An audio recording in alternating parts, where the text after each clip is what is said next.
Masa Rasulullah jadi nabi itu 23 tahun. Terus sampean ingin ngaji paham dalam 1 jam, itu keangkuhan.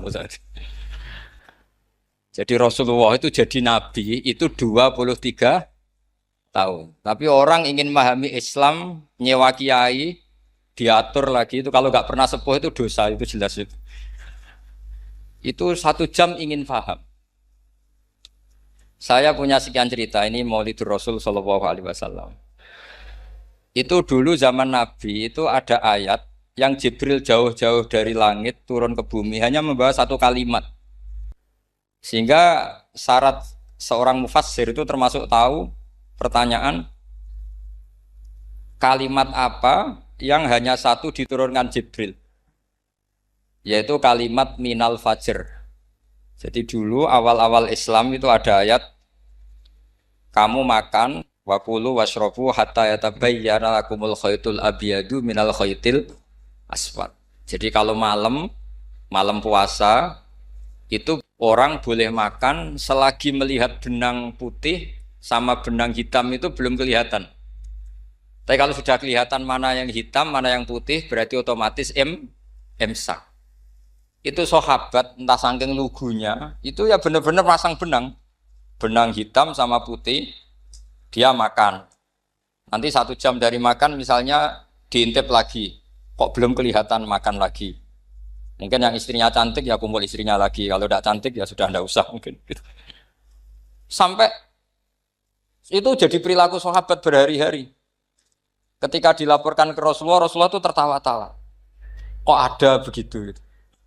Baru Jibril datang menerangkan minal fajr.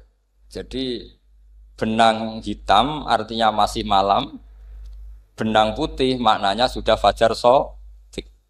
Itu lama sekali. Saya terus mau cerita tentang sanad-sanad ilmu. Jadi Nabi itu 23 tahun. Dan itu tidak gampang, ada fasenya. Bahkan ada fase Nabi itu harus as-sukut anil munkarat. As-sukut anil munkarat itu diilmoni oleh pakar-pakar usul fikih. Apakah as-sukut anil munkarat itu berarti mengekrori kemungkaran? Apa takhirul bayan? Saya ulang lagi pakai bahasa Indonesia. Ketika ada kemungkaran, Nabi diam. Itu diamnya karena nyari momen untuk ngandani. Atau memang diam itu dengan tanda kutip jangan-jangan dianggap ikrar. Makanya ulama usul fikih itu berdebat. Diamnya Nabi ketika melihat kemungkaran di awal Islam itu karena ada ma huwa aham, ada yang lebih penting yaitu menerangkan tauhid. Atau takut itu menjadi satu momok bagi mereka karena Nabi dianggap coro Jawa itu dianggap kecangkeman, sidik-sidik ngeloroi. Nah, perdebatan ulama dalam seperti ini itu penting sekali karena nanti menjadi satu rumus ilmu. Saya berkali-kali berpikir gini, misalnya Anda punya keponakan atau punya anak pacaran. Ada Pak D yang keras sekali, mesti marah. Itu nanti ponakannya nggak sempat dikandani karena main saja nggak berani, mesti Pak D itu marah. Karena ini Islam garis keras atau garis lurus atau apa nggak tahu. Pokoknya punya garis. Terus ada kelompok Islam yang nggak punya garis, ya nggak punya karakter. Ponakannya pacaran ya santai, malah kenalan pacare ponakannya. Cantik le, kuliah podo, sehingga ponakannya merasa terjustifikasi. Berarti pacaran nggak apa-apa, wong paman saya nggak marah. Natijahnya pasti sama. Yang terlalu mudahanah, yang terlalu baik, hasilnya tidak didik sama sekali. Karena seakan-akan mengakui bahwa itu tidak apa-apa. Yang keras sekali hasilnya juga sama, nggak didik sama sekali. Karena dolan we rawani, kapan didiknya? Nah kira-kira seperti itu. Yang nggak mau berteman sama orang-orang maksiat juga hasilnya sama, meskipun atas nama kebenaran. Aku mau kancanan nang maksiat, ngotori. Hasilnya sama, nggak mau mendidik. Tapi yang mau ngancani juga bahaya kalau terlalu keseringan karena jute aku kenal kiai iki ratu diloroi berarti gak popo kan gitu. Nah ini PR besar dalam umat Rasulullah Shallallahu Alaihi Wasallam. Tadi saya diceritani Mbah Jamal berjuangnya di sini, nata dari kampung yang macam-macam menjadi kampung baik. Dulu saya Duki di Lasem ya gitu. Mbah Mun dulu ya sarang dihimpit 2 kampung yang masalah. Tapi lama-lama terus jadi kampung yang baik lewat tarbiyah, lewat biasa. Maka ketika kemungkaran kita biarkan, itu namanya apa? Namanya itu kalau dalam usul fikih itu takhirul bayan. Apa? mengundurkan memberi apa? Penjelasan. Karena sekali tidak dengan definisi ini, nanti takutnya dianggap al-iqrar alal mungkar, dianggap ngakui kemungkar. Nah, saya termasuk orang yang sangat usuli ya, sangat memahami Quran, hadis itu secara disiplin ilmu usul fikih. Nah, kenapa itu satu keharusan begini logikanya? Saya ulang lagi, Nabi jadi Nabi itu 23 apa? Itu yang menyokong beliau jadi Nabi itu orang Nasrani dan orang Yahudi. Karena itu satu-satunya perangkat yang harus dipakai. NU belum ada, sama nggak usah GR bela Nabi, NU pas itu belum ada. Maulid Nabi itu yang kangelan itu Abu Lahab, bukan pengurus NU. Sampai sekarang dalil Maulid itu masih pakai Abu Lahab. Jadi ini ya NU itu termasuk organisasi yang luar biasa. Abu Lahab itu jadi dalil. Jadi Abu Lahab dengar kalau iparnya, Abu Lahab itu iparnya Aminah, iparnya Sayyidah siapa? Dengar Aminah lahir, nggak punya suami, saking senengnya candalemnya beliau, itu dimerdekakan. Ya setidaknya untuk hari Senin tak sebut beliau karena pas soleh. Nanti Selasa Rabu sudah ada. Itu dimerdekakan. Saya yang kiai kecil saja nggak bayangkan kalau pagi-pagi tidak punya anak dalam yang bikin kopi siapa, yang mencucikan siapa, yang nyapu rumah.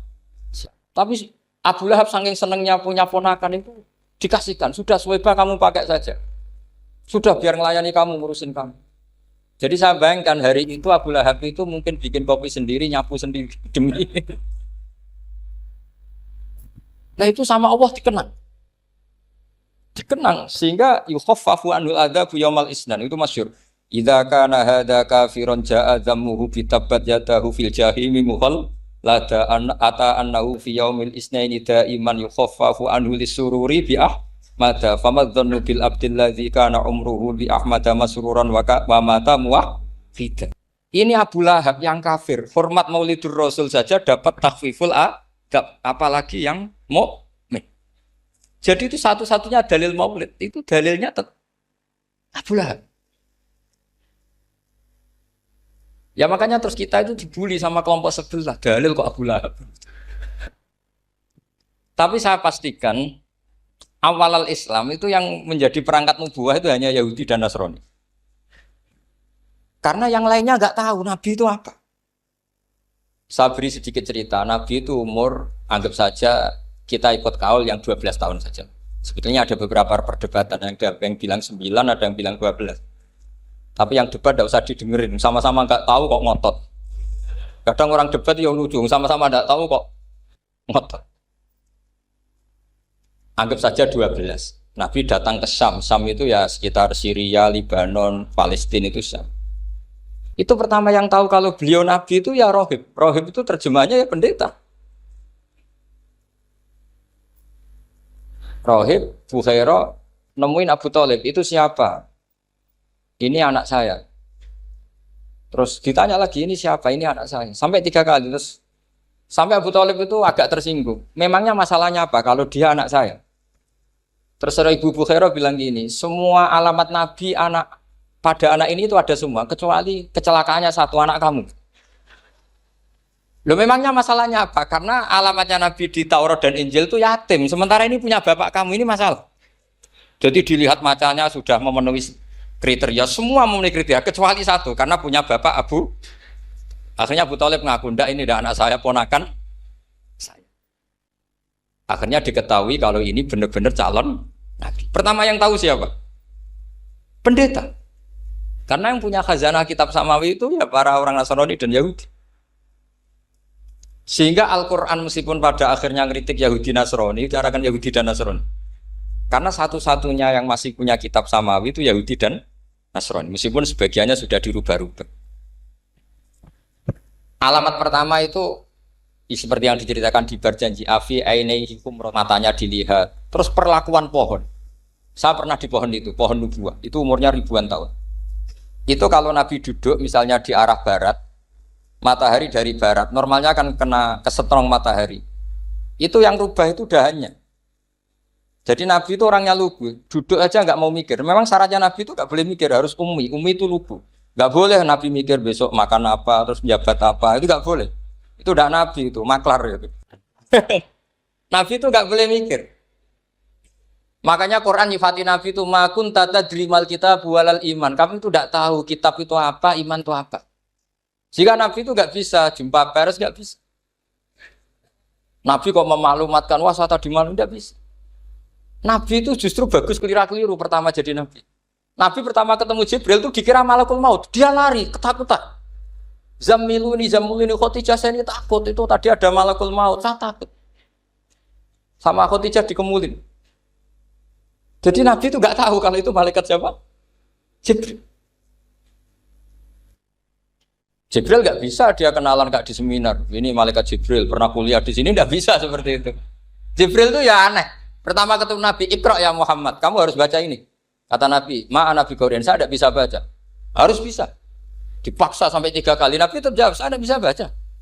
Terus kata Nabi kenangnya, Tony, saya didekap. Kamu harus bisa baca. Setelah baca dilepas, Nabi lari, pulang.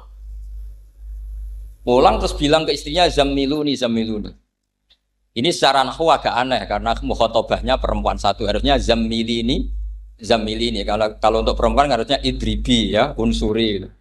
Tapi karena Khadijah dihitung ahl itu keluarga, maka Nabi pakai khitab mudzakkar jamak Zamiluni.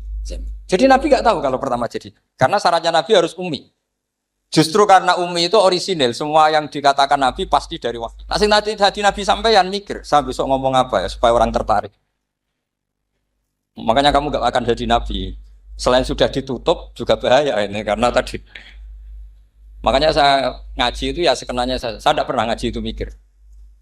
Karena ngaji itu menarik itu terserah nasib. Kalau nasib sedang baik, kamu tidak paham gini, wah Gus Baik ilmunya tinggi sampai kita tidak paham itu kalau nasib sedang baik. Kalau nasib tidak baik, ngomong sudah enak apa, wah sebulet tuh.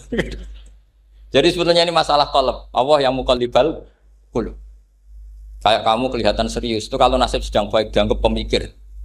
Kalau nasib sedang nggak baik, wong kok merenggut terus mesti begitu. Kalau kamu nasib baik sering guyon mesti orang komentarnya alhamdulillah itu ceria, gampang syukur. Kalau nasib nggak baik kiai kok guyu-guyu ora jelas kan gitu. Sehingga Nabi itu memang nggak boleh mikir. Sehingga diistilahkan makun tadri mal kitab walal iman. Kamu itu tidak tahu Muhammad kitab itu apa iman. Justru itu bagus. Nggak tahu itu bagus kalau untuk Nabi. Kalau untuk apa? Sehingga orisinil datang ke Khadijah Zamiluni. Jawabannya Khadijah lucu. Kamu betul ketemu orang seperti ini ke makhluk seperti ini nih. Iya kata Nabi. Itu Khadijah itu kacaunya bukan main. Khadijah itu kacau. Khadijatul Kubra, termasuk manaqib yang dicintai Mbah. Ini mbah-mbahnya Habib, ini Muhammad bin Anis. Khadijah bilang gini, ya gini saja Mas. Suatu saat kalau teman kamu itu datang bilang ke saya. Iya kata Nabi. Gak ngerti kalau ini dites. Suatu saat Jibril itu datang lagi. Nabi juga ini loh temanku. Kalau bilang Jibril itu ini temanku datang lagi. Khadijah fahasarat an fakhidhiha. Masyhur itu di riwayat. Pahanya agak dibuka. Mas, temanmu masih. Weh lari katanya. Terus setelah lari ditutup lagi. Temanmu datang lagi. Iya datang lagi. Absyir ya Muhammad, kamu harus senang. Itu benar-benar kamu itu Nabi. Jadi Khadijah punya sekian definisi. Kalau Nabi betul itu melihat malaikat betul itu melihat aurat itu pasti lari. Jadi dibuka. Ternyata Jibril lari. Khadijah ini tidak tahu, yang tahu Nabi. Nabi ya nggak tahu kalau dites. Kalau Nabi tahu, kok ngene nak dites ya. Jadi ini mungkin. Jadi Nabi itu nggak tahu kalau dites. Mas, kalau temanmu datang bilang saya. Setelah pas Nabi sama Khadijah, Jibril datang. Masyhur itu fahasarat an fakhidiyah. Dibuka, temanmu masih Mas, lari gitu. Ditutup lagi. Sekarang gimana Mas? Datang lagi. Kamu harus seneng, kamu Nabi betul. Karena kalau itu setan, wah mesti seneng nonton aurat kan itu. Itu Nabi tidak tahu kalau dites. Kalau sampean kan tahu kalau mau dites istri. Sampai mulai kata tong wedok liya toko mesti bojo mbak servis untuk menutupi semua keburukan itu. Itu Nabi. Uniknya terus Khadijah, Nabi jadi Nabi sama Khadijah itu tahu dulu Khadijah. Nabi enggak tahu kalau mau jadi Nabi, tapi Khadijah tahu. Sehingga ketika umur 25 tahun Nabi sebagai pedagang, Khadijah itu ngirim mata-mata namanya Maisarah. Maisarah itu nama lelaki. Saya tambahin lagi Maisarah nama lelaki. Nanti kalau kamu artikan nama perempuan, oh berarti Nabi kemana-mana punya perempuan. Enggak, Maisarah itu nama lelaki. Maisarah dikirim Khadijah. Terus gimana Muhammad di perjalanan? Tudhilluhul ghamamah tuti'uhus sahai. Kemana-mana dipayungi oleh mega, oleh awan. Sekian informasi ke Rasul ke Khadijah itu dimasukkan semua ke Khadijah. Tapi betapa kecewanya Khadijah ketika Nabi nikah umur 25 tahun, Khadijah umur 40 tahun, itu kok gak jadi Nabi. Itu mulai kecewa, sudah jadi Nabi tahu. Makanya ketika tahun ke-40, berarti Nabi umur 40, cerita ketemu tadi Jibril, sebenarnya Nabi gak tahu itu Jibril, gak bilang Jibril. Itu Khadijah senangnya bukan main. Karena apa yang dibayangkan dia terjadi. Fa wa la yuzika wa abadan innaka la tasilur rahim wa tahmilul kalla wa taksibul maqdud wa taqridu fa wa tu'inu ala nawaibil haq. Lah bahasa Pak Said Akil syarat jadi rais Suriah harus hafal katanya gitu. Sonono syaratnya jadi ulama. Saya ini jadi ulama sebelum di NU. Banyak kata Mbak Mun dulu guyon kiai ono loro, ono kiai sing ning NU, berarti kiai sik lagi ning NU. Ono sing kiai NU nak gak pengurus NU ada di kiai gitu. Itu guyonannya Mbak Mun. Akhirnya Khadijah itu sempurnanya bukan main karena pernah ragu 15 tahun. Kan dari umur 25 Nabi kemudian nggak tahu bukti berikutnya. Makanya terus ini jadi Nabi enggak. Setelah umur 40 benar-benar Nabi, paginya diajak ke Waraqah bin Naufal, masih pernah paman sama Khadijah. Ya Ami ini Ibnu Akhika mau cerita. Terus Waraqah ini Nasrani. Di kitab Bukhari Ro'an tanah sorofil jahiliyah wayak tubuh Injil bil Ibraniyah masya Allah ayaktub. Jadi Waraqah itu penginjil, pendeta. Tapi nanti loh kamu jangan salah paham. Terus kayak pendeta sekarang ada periode di mana Injil masih asli dan ada periode ini yang sudah muharraf. Itu kan dia itu lafaznya ulama. Akhirnya Waraqah tanya, kamu ngomong saja ya Ibnu Akhi, manggilnya seperti itu. Akhirnya Nabi cerita ketemu Jibril, sebenarnya beliau nggak tahu itu Jibril cerita. Terus kata Waraqah, hadan namus alladzi ja'a bi Musa. Masih pakai bahasa namus, hadan namus alladzi ja'a bi Musa. Itu namus semacam malaikat yang mendatangi Musa. Terus uniknya Waraqah bilang gini, wa iyudrikni yaumuka ansuruka nasron mu'azzar. Andaikan saya menemukan hari ketika kamu jadi nabi, akan saya bila mati-matian. Kapan itu, paman? Khina yukhrijuka kaumu, ketika kamu diusir oleh kaum kamu. Nabi sebagai orang baik, makanya GR jadi orang baik itu ya boleh. Nabi sebagai orang baik itu tanya, awamu khrijiyahum. Kalau kiai-kiai maknani awamu khrijiyah ana ta iku wong sing ngetono ingsun hum utai kaumi. Masa saya nanti diusir kaum saya? Saya ini termasuk keluarga terhormat. Perilaku saya baik. Masa saya nanti diusir? Terus kata Waraqah, tidak ada seorang pun yang jadi nabi kecuali nanti ngalami diusir. Jadi yang tahu mau diusir itu ya Waraqah. Nabi malah tanya, masa saya nanti diusir? Karena tadi syaratnya Nabi harus ummi. Ummi itu keibu-ibuan. Jadi nggak tahu. Tapi nggak tahu di Nabi itu sifatu madkhin, sifat pujian. Bukan sifatu naqsin, sifat apa? Kekurangan. Akhirnya Nabi mulai sadar. Wah, jadi Nabi tenan kan gitu. Jadi saya ini termasuk orang yang sangat-sangat susah ketika orang ingin belajar Islam itu instan. Dulu Nabi jadi Nabi itu 23 tahun. Itu untuk menemukan teori masbuk, tidak nyalip imam, itu Nabi juga lama. Jadi dulu sahabat itu kayak anak-anak kecil zaman saya kecil. Itu kalau imam sudah rakaat ketiga atau rakaat keempat, itu kalau orang-orang desa kan langsung takbir, terus dia sholat. Sholat sampai 3 rakaat nyalip siapa? Imam. Nanti di rakaat keempat baru sama imam. Imam salam dia ikut salam. Itu hebat betul. Itu sama sekali nggak salah. Kalau ditanya, lo kok ikut salam? Kan sudah sama-sama 4 rakaat. Karena imamnya dia apa? Disalib. Jadi dia takbir terus tahu imamnya rakaat ketiga atau keempat terus nyalip. Sampai ke rakaat yang sama, nanti salamnya bareng-bareng imam. Itu dulu sahabat ya gitu. Kalau Rasulullah sudah di rakaat keempat atau ketiga langsung mereka takbir Allahu Akbar nyalip. Setelah nyalip menyamakan dengan Rasulullah, Rasulullah salam juga ikut salam. Jadi itu dulu lama sekali prosesnya. Sampai ada satu peristiwa Mu'adz bin Jabal datang, kemudian Nabi sudah sholat, berarti masbuk kalau dalam bahasa fikih. Mu'ad langsung ikuti Nabi, setelah Nabi salam baru Mu'ad menambahkan jumlah rakaat yang tertinggal. Terus semenjak itu jadi sunnatan mutaba'ah kalau masbuk ikut imam, kemudian hanya menambahkan rakaat yang apa? Itu 23 tahun. Jadi saya ngisi 20 menit yang nggak paham, 2 jam yang nggak paham, 3 jam yang nggak mungkin paham. Daripada gitu ya 20 menit saja. Ya itu betul, karena saya tidak punya kemampuan untuk itu. Saya masih ingat, saya ngaji umum pertama itu di hallnya abahnya Pak Hamid Pasuruan di Lasem. Kedua di Pak Hamid Pasuruan kemarin. Terus tadi di Kiai Robah Maksum, itu ajudannya 3 kali ke saya tidak mau. Kiai Robah datang sendiri, sudah sepuh dituntun. Saya ini agak-agak soleh lah, kalau sama orang sepuh itu pengapesan.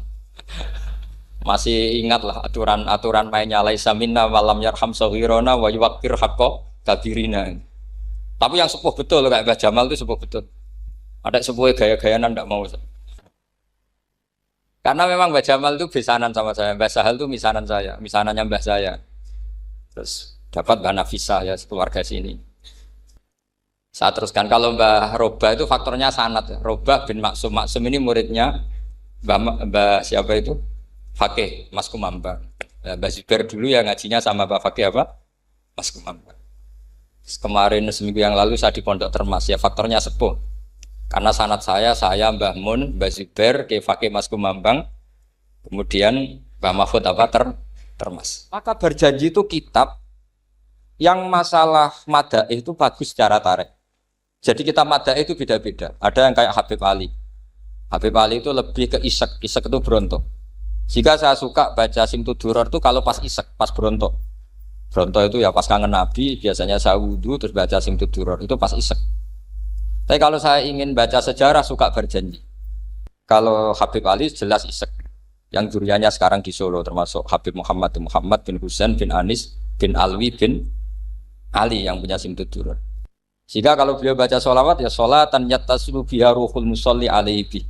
Fayam basitu fi qalbi siru nuri ta'aluki bi wa hubbi. Fayuktabu biha bi inayatillahi nabu fi hisbi. Kalau berjanji enggak? Dia tahu problem utama Nabi itu nasabnya karena beliau orang Quraisy, orang jahiliyah yang dikira enggak punya darahnya Nabi Ibrahim. Maka beliau pertama ngarang diantaranya waba'tu fa'akul huwa Muhammad bin Abdullah bin Abdul Muttalib wasmuhu Syaibatul Hamdi Humidat Khisalusaniyah. Saya pastikan Muhammad cucunya Abdul Muttalib. Dia yang punya pintu yang mau masuk ke Ka'bah namanya Babu Bani Syaibah. Itu nama lain dari Abdul Muttalib. Terus diteruskan. Abdul Muttalib bin Hasyim terus sampai wa adnanu bila raibin idadzawil ulubin nasabiyah ila dabihi Ismail nisbatuhu wa muntah. Karena berjanji ingin ngomong, ingin memaklumatkan ini Muhammad. Kamu kira orang mana? Beliau adalah turunan Ibrahim. Kayak apa alimnya yang ngarang berjanji? Nah, saya berkali-kali ngomong di mana-mana. Lah berjanji itu nasibnya kurang baik. Dibaca bahasa Arab, yang baca nggak paham, yang dengar nggak paham. Akhirnya kubu sebelah dianggap baca mantra. Nah, terus dihukumi bid'ah kan? Coba kalau itu ditulis bahasa Indonesia. Nasab Muhammad. Dia punya bapak Abdullah, punya mbah Abdul Muttalib gini-gini. Paling kubu sebelah tidak akan bilang bid'ah. Mesti ngomong ini buku sejarah. Jadi gara-gara bawa coba bahasa Arab, sing maca ora paham, sing nyenggaki ora paham, terus koyok mantra. Sing kritik yo luwih ora paham. Sudah akhirnya. Jadi berjanji itu bela-belain Nabi itu yang dilihat sisi nasab. Makanya beliau ngendikan wa'adnanu bila raibin intadzawil ulumin nasabiyah ila dzabihi Ismaila nisbatuhu wa muntah. Itu juga orang Yahudi. Akhirnya orang Yahudi banyak yang iman. Ternyata Muhammad itu udah orang lain. Sampai mereka bilang Muhammad minal asbab. Muhammad itu enggak lain saudara kita. Akhirnya orang Yahudi banyak yang iman. Jadi pertama Nabi jadi Nabi itu yang tahu ya orang Yahudi dan orang Nasrani karena mereka pasti punya sisa-sisa kitab samawi. Nah, itu yang diceritakan Ka'bil Ahbar.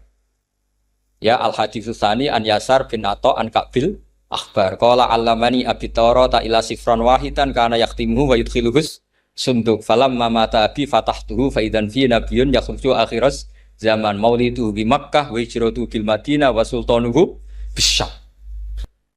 Ya, jadi ini saya urun nerangkan maulid. Tapi jangan diundang lagi.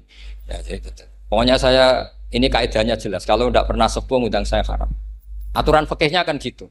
Kalah alim ngatur yang alim haram. Kalah tua ngatur sing tua haram. Tapi nak wong tua ngatur sing nom ana kemungkinan halal. Mergo ana kemungkinan sing nom ra nurut wong tua itu dosa. Makanya kalau saya dipanggil yang pernah sepuh, waduh cocok ra cocok ya samina wa atona. Karena Mbah Jamal ini abahnya Gus Rozin, biasanya Basal. Terus saya pokoknya tak ingat saya pengajian umum itu baru ke-7 ke 8. Semoga ya nanti sampai mati ya jumlahnya masih bisa terhitung. Tapi kalau ngaji rutin saya terus. Saya terus ngaji rutin. Saya pernah baca hikam di Jogja khatam. Kalau di pondok saya sudah enggak terhitung saya khatam berapa kitab enggak terhitung karena saya sering ngaji rutin. Sehingga Diba itu kitab kesayangan Habib Ali. Habib Ali sebelum ngarang Simtud Duror itu beliau nginduk kitab apa? Diba, masyhur. Jadi saya ulang lagi ya, kalau Diba sama Berjanji lebih ke tarikh, kalau Habib Ali ke Isyak, semuanya baik. Saya baca Habib Ahmad Al-Habsyi Pasuruan pernah tak tanya, kenapa kalau Maulid baca 3-3-nya? Ben gak asobiah Gus, ben keduman kabeh. Saya itu setengah hafal semua, 3-3-nya setengah hafal. Berjanji cerita, Al-Haditsu Diba yang ini Diba. Al-Haditsu Tsani an Yasar bin Atha an Kabil Akhbar. Kata Kabil Akhbar, saya ngaji sama bapak itu Taurat itu khatam. Tapi saya itu iskal itu janggal. Kenapa ada satu lempiran yang enggak diajarkan? Disimpan fisunduk. Jadi orang Yahudi itu ada baiknya. Mestinya kalau mangkal kan dibakar supaya hilang jejak. Enggak. Karena Yahudi itu ada unsur nubuah. Karena babanya Yahuda bin Yakub bin Ishak bin Ibrahim. Tapi Yahudi yang orisinal ya. Saya berkali-kali ngaji bilang Israel itu kalimatu madkhin, pujian. Sehingga Israel disebut wa anni faddaltukum alal alam itu Israel yang bani karena ada gennya Nabi. Kalau Israel yang sekarang itu nation, sebuah negara. Mereka ada yang Zionis, ada yang turunan Eropa, Amerika, terus Islamfobia. Itu beda Israel yang negara dengan Israel yang bani. Kalau yang Bani itu ada unsur gen para apa? Nabi, sehingga ya Bani Israel. Tapi kalau Israel sekarang nama sebuah negara. Sehingga ketika Allah bilang ya Bani Israel itu khitabnya pada penduduk Medina. Kenapa? Karena penduduk Medina zaman itu banyak yang keturunan Nabi Ibrahim alaihis salam. Jadi Israel di Quran itu bukan nama sebuah negara, nama sebuah turunan. Sehingga disebut ya Bani Israel, he anak turune Israel. Kita tahu Israel nama lain daripada Nabi Yakub bin Ishak bin Ibrahim. Ya karena memang saya nekuni ilmu. Kalau tadi yang Banjari kan nekuni suara. Jadi suaranya bagus. Itu kalau nggak ditopang al-jamalul aqli, logikanya juga bagus. Itu bahaya, nanti orang mau nyanyi tok. Nah ini tak bantu. Tadi ada al-jamalus sauti, kebaikan secara suara. Ini tak bantu al-jamalul aqli, kebaikan secara makna. Ya mestinya keren Al-Jamalul Aqli karena Al-Jamalul Sauti itu penyanyi dangdut bisa. Jadi semua penyanyi bisa kalau suara bagus ya. Tapi kalau maknanya Diba itu kalau tidak orang alim tidak bisa. Wes tuku terjemahannya tetap ra paham, ra bakat itu. Saya teruskan. Falam mama tabi, orang Yahudi itu dia benci kok naskah itu tetap disimpan. Terus kata Kabil Akhbar, falam mama tabi fatahtuhu, ketika bapak saya meninggal, kotak ini tak buka. Faidan fihi nabiyyun yakhruju akhir zaman. Di situ ada keterangan bahkan akan ada nabi yang keluar akhirat. Mauliduhu bi Makkah wa hijratuhu bil Madinah wa sultanuhu bis-Syam. Kerajaannya itu di Syam. Bareng Kabil Akhbar ini sebetulnya menangi Rasulullah SAW. Tapi dia enggak mau iman. Karena nabi itu enggak lengkap menurut dia. Ini Muhammad sudah benar lahirnya di Mekah, wafatnya di Madinah, tapi masih kurang satu, wa sultanu bisyam. Zaman itu Syria, Libanon, Palestina masih di bawah pasukan salib, pasukan Nazaret. Sehingga dia mikir, katanya kerajaan Islam ada di Syam, ini kok Muhammad enggak jadi raja di Syam. Sehingga dia menunda imannya, yuakhiru Islamah.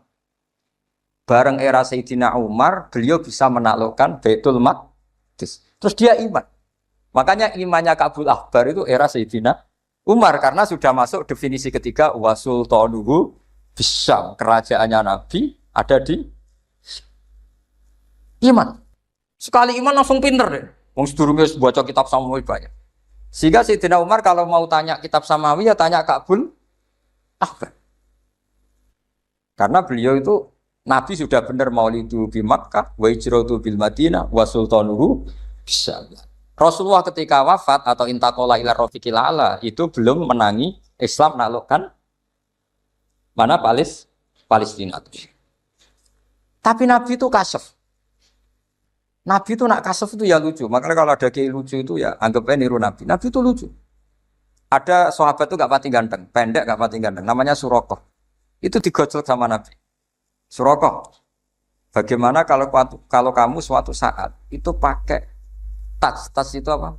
Mahkotanya Raja Syam, Raja Kaisar. Ya Surakoh ya dianggap Nabi Gujan gitu aja. Nabi Gujan naik cerita. Singkat cerita, suatu saat Umar itu mengalahkan kerajaan itu. Kaisar itu dikalahkan Umar. Saking takutnya lari, mahkotanya itu jatuh. Jatuh disaksikan Surakoh. Terus ingat, dulu Nabi pernah ngendikan itu disuruh pakai saya. Akhirnya sama Surakoh dipakai. Ya tetap orang ganteng, orang ganteng. Padahal sudah pakai mahkota guys. Barang setelah dipakai, kata Umar, ikhla'ha. Itu dicopot. Mau saya pakai untuk Baitul Muslimin, untuk Baitul Mal. Kata Surakoh, bukankah Nabi ngendikan kalau ini yang pakai saya? Jawabnya Umar, innama yaqulu Rasulullah lital bisaha, walam yaqul litamlikaha. Kata Nabi hanya ngendikan kamu disuruh pakai, tapi tidak disuruh memiliki. Kayak apa Rasulullah kasefnya? Itu kata orang-orang yang pernah ke Turki. Saya belum pernah ke Turki, tapi saya hafal hadis sahih ini. Itu ditulis di masjid Turki itu. Lataf tahunnal Konstantinia. Kamu akan bisa mengalahkan pasukan Konstantinopel. Itu dikalahkan setelah 1000 sekian tahun dari wafatnya Nabi. Kayak apa kasefnya Nabi? Karena Nabi wa ma yantiqu anil hawa in huwa illa wahyu. Coba kalau Nabi kayak pengamat, ngomong apa yang kira-kira terjadi? Wah itu kan mesti keliru semua karena berdasar akal. Tapi kalau Nabi berdasar apa? Kasef. Kasef itu satu apa? Kenyataan yang dipertontonkan Allah Subhanahu wa taala. Terus kedua, alamat Nabi itu pakai sandi. Sandi itu sesuatu yang enggak jelas tapi menjadi jelas bagi ahlinya. Saya ulang lagi, sandi itu kayak sandi di militer itu. Atau sandi di KPK itu ada sandinya. Sandi itu ya kata sandi. Saya pernah diceritani Pak Busro Muqaddas ketika ketua KPK itu lucu. Wah, sandinya koruptor saya tambah kacau Pak. Itu kalau bilang uang, itu kalau yang kemarin rame kan apel Amerika sama apel Malang. Kalau apel Amerika berarti US apa? Dolar, kalau apel Malang berarti apa? Setelah KPK tahu, sandinya diganti Ustadz. Jadi koruptor kalau mau korupsi, nelpon temannya. Loh ini Ustadznya sudah siap loh, kamu gak ikut pengajian. Itu sempat penyadap KPK itu gak mau ngecek. Masa orang pengajian dicek? Ternyata ya gak ada acara pengajian, Ustadz tuh maknanya uang. Koruptor saking ngerti itu disadap KPK itu sandinya gimana? Datang nggak ke sini, ini Ustadznya sudah siap, ini ada pengajian. Hampir KPK itu nggak ngecek karena pengajian, Ustadznya sudah siap. Setelah digerebek ternyata Ustadz tuh sandi dari makna apa? Uang, gak kurang ajar itu Ustadz katanya. Jadi kalau di sini ditangkap KPK berapa Ustadz ini sudah? Ada Habibnya lagi, ada Habib Muhammad ini. Nah, Al-Farisi itu pemikir, dia orang Persia. Di mana-mana orang Persia itu pemikir. Persia itu kalau sekarang ikut Iran. Itu dia ngaji lama sekali sama pendeta-pendeta itu. Kebetulan dia punya pendeta yang belum muharraf atau belum muharraf. Kalau muharraf orangnya, kalau muharraf itu kitabnya atau bukunya. Setiap dia ngaji sama pendeta dikasih tahu. Terus kecewa beberapa kali, walhasil ketemu pendeta yang benar. Sudah, kamu tidak usah ngaji sama saya. Kamu datang saja ke Yasrib, ke Madinah sana, ke Yasrib. Di situ Nabi akhir zaman sekarang sudah ada kan. Ini yang ngomong pendeta. Ya.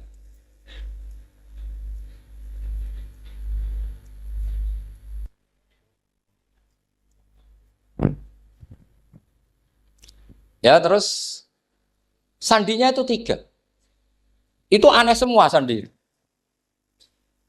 Sandinya pertama layak balus sodaqoh. Lalu saya tahu kalau itu Nabi gimana. Pas itu posisi di Babylon. Babylon itu sekarang ikut Irak. Babylon itu ikut Irak. Dia orang Persia, kira-kira sekarang Iran. Terus dia kerja di Babylon, kalau sekarang ikut Irak. Makanya ada yang cerita Nabi Ibrahim itu orang Babylon, berarti orang mana? Irak. Kemudian pindah ke Syam, kemudian sempat hidup di mana? Makkah. Akhirnya datang. Beliau di Babylon diceritain. Terus beliau miskin. Terus ada kafilah dari Yasrib, dia bilang, saya siap jadi budak Anda, asal saya dibawa ke Yasrib. Akhirnya Salman jadi budak. Jadi budak, dia di Yasrib jadi budak. Demi penelitian tuh dia jadi budak. Padahal dia orang pinter sekali, namanya Salman Al-Farisi. Setelah jadi budak, dia di Yasrib. Suatu saat dia kerja dapat ujroh. Ujroh itu upah. Datang ke Rasulullah. Ya Muhammad, manggilnya masih jangkar. Ya Muhammad, saya punya banyak uang. Kamu kan punya sahabat banyak, punya santri banyak. Ini tak sedekahkan ke kamu. Apa kata Nabi? Sahabat dipanggil semua. Halumu ilayya, ke sini, ini makan, ini ada sedekah. Terus kata Salman kenangannya, walam ya'khud min hasya'an. Bahkan sebagian riwayat mengatakan falam yamussa. Nabi nyentuh saja enggak mau. Karena diistilahkan sedekah. Terus kata Salman, hadhihi waqidah, ini satu alamat. Itu sandi. Enggak ada yang tahu kecuali ahli kitab. Setelah seminggu, 2 minggu dapat uang lagi. Ya Muhammad, hadhihi hadiyatun laka, ini hadiah untuk kamu. Nabi langsung ikut dahar. Hadhihi sintan, ini 2. Kalau logika kita pakai pengamat, bedanya apa? Sedekah ya dapat, hadiah ya dapat. Kan nggak ada bedanya sama sekali. Ternyata itu sandi. Sandi wayak balus hadiah tapi walayak balus sedekah. Nabi itu nerima hadiah tapi nggak nerima sedekah. Bagi orang kebanyakan kan bedanya apa? Sama-sama dapat. Kiai pakai duit 1 juta, mbok arani sedekah ya ditampa. Mbok kayak 50.000 diarani hadiah ya ditampa. Sementing kan duit. Tapi kalau Nabi tidak bisa seperti itu. Kalau dikatakan sedekah nggak mau nerima, kalau hadiah akhirnya wah ini sudah ada 2 alamat. Jadi alamat tuh ya kadang aneh, masa sedekah sama hadiah dibedakan. Terus ketiga, wa fi katifihil aisar khatamun nubuwah. Mislu baidatin nu'amah. Di katifil aisar, apa kalau orang sini bilang apa? Pundak yang kiri itu ada khatamun nubuwah, ada alamat bahwa beliau adalah nabi akhir zaman. Yaitu mislu baidatin nu'amah, kayak semacam telur manuk dara. Wah itu pusing. Waduh, caranya ngelihat gimana? Dia berkali-kali datang ke situ. Nabi itu orangnya priayi, jadi sering pakai baju. Kalau Nabi ini jenengan sering blodor gampang. Ini kan Nabi kan sering priayi. Tapi Nabi itu memang unik. Ketika Salman ke situ, pas beliau mau wudu, biasanya nggak pernah pakai buka baju. Nabi dibuka bajunya. Pokoknya Salman fa'aqab ba'alaihi, bersungkur di depan Nabi, kemudian mengatakan aman tu bika ya Rasulullah. 3. Lagi-lagi 3 itu juga didapatkan dari ahli kitab. Makanya di awal-awal Islam itu ahli kitab itu luar biasa. Meskipun akhirnya di akhir-akhir masalah karena banyak oknum yang mentahrif itu. Jadi saya mohon ilmu-ilmu seperti nggak boleh hilang. Jangan mentang-mentang orang Yahudi Nasrani sekarang sudah muharraf, kamu terus anti sama sekali. Tetap ada sisa-sisa samawi. Karena mereka masih megang kitab apa? Samawi. Jadi kita fair saja. Yang salah ya salah, yang benar gini apa? Benar. Makanya saking fairnya Nabi, ini harus ditiru oleh semua orang NU, orang Muhammadiyah, orang apa saja. Nabi itu kalau menghormati satu ilmu itu luar biasa. Kata Sayyidina Umar, saya ini punya naskah banyak Taurat karena naskahnya menarik ya Rasulullah. Ada sahabat lagi cerita begini-begini. Jawabannya Nabi apa? La tusaddiquhum wa la tukadzibuhum. Kamu ya jangan bilang iya, ya jangan bilang tidak.